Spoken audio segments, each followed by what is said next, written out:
G'day and welcome back to another DBZ Dokkan Battle video. In this video we're going to be taking a look at the Reich Pilaf first battle, or like stage 1 of the DB Saga Red Zone.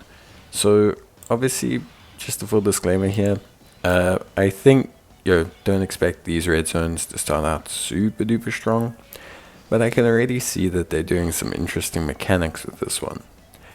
With this Reich Pilaf, the big mechanic that you have to kind of counter is that basically he will create int key spheres from strength key spheres, and for every time that you hit a AGL or an int key sphere, you will take 100,000 health and damage.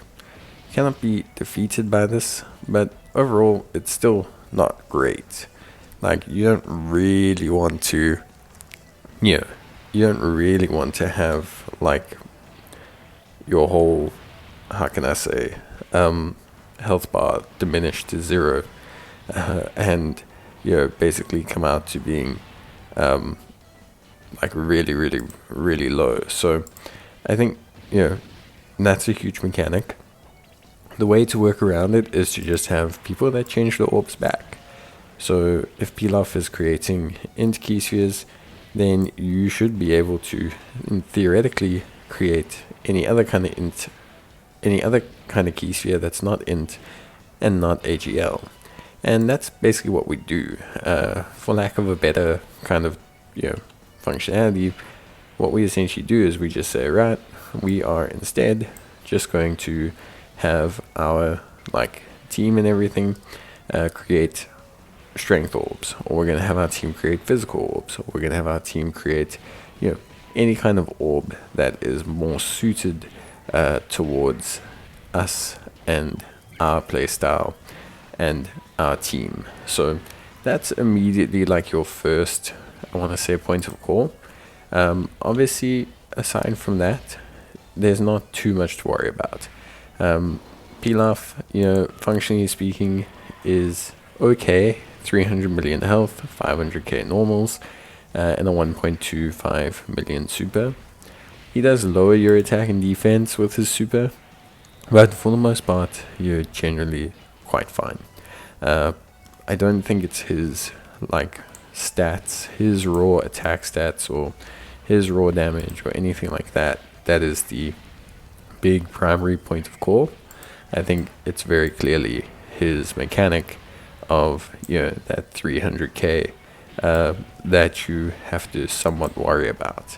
And I think it's okay to be slightly worried about it, but at the same time, I think for the most part, most people should be able to work around it. Like I said, especially if you are going to change orbs back. To do this, I took a Majin Buu Saga team, or a Majin Buu Power team to be more specific. The Strength Buu, the Strength Good Buu, changes orbs into from int to strength, which is huge, obviously. And also you can take a couple of other orb changes that I didn't take just because I didn't feel it was necessary, because I could manage myself quite well. But like Mr. Buu, also a rainbow orb changer, so there are some other great options as well that players can utilize to obviously have a pretty good time. So I think for me overall, it wasn't too hard. I think if you go in knowing about the orb changing mechanic and things like that, I think you can have a pretty good time overall, and I think you'll tend to be quite safe with how everything functions. I think if you don't have that, if you go in quite blind, I think you can then struggle a little bit with dealing with that mechanic. But I think because he creates quite a few, like you can see the map often before I change orbs is pretty heavily coded or covered in his bombs, so that can be a big issue. Obviously, also if you, by the way, bring like healing, just general healing units that heal per orb and things like that, you can just counter his damage. So like if you bring a unit that heals up huge per orb, maybe even like an Int Buhan, you can traditionally just counter his damage as well, which tends to make things a lot easier as well. So there's a lot of functional things that I think make it a lot easier and make it a lot more straightforward for you in terms of like functionality. So I think the challenge in the battle comes from the mechanics of the boss himself more so than the raw stats that he provides. The intricacy comes from managing the orbs more than anything else.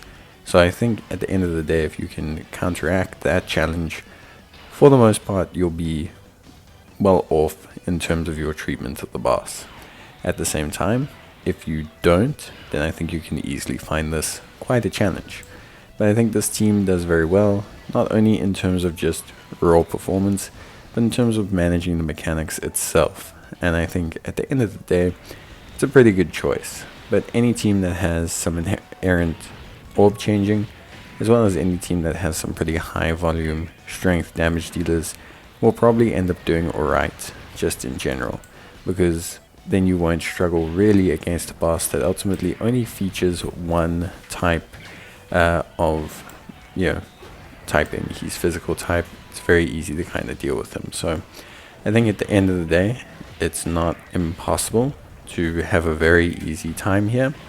But I also understand that some players, depending on your team, depending on your roster, may struggle, and that's okay as well. It's not the end of the world, but obviously you'll want to try to manage these mechanics as best you can.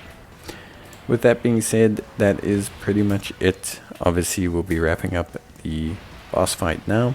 If you need any more assistance, you can let me know in the comments down below.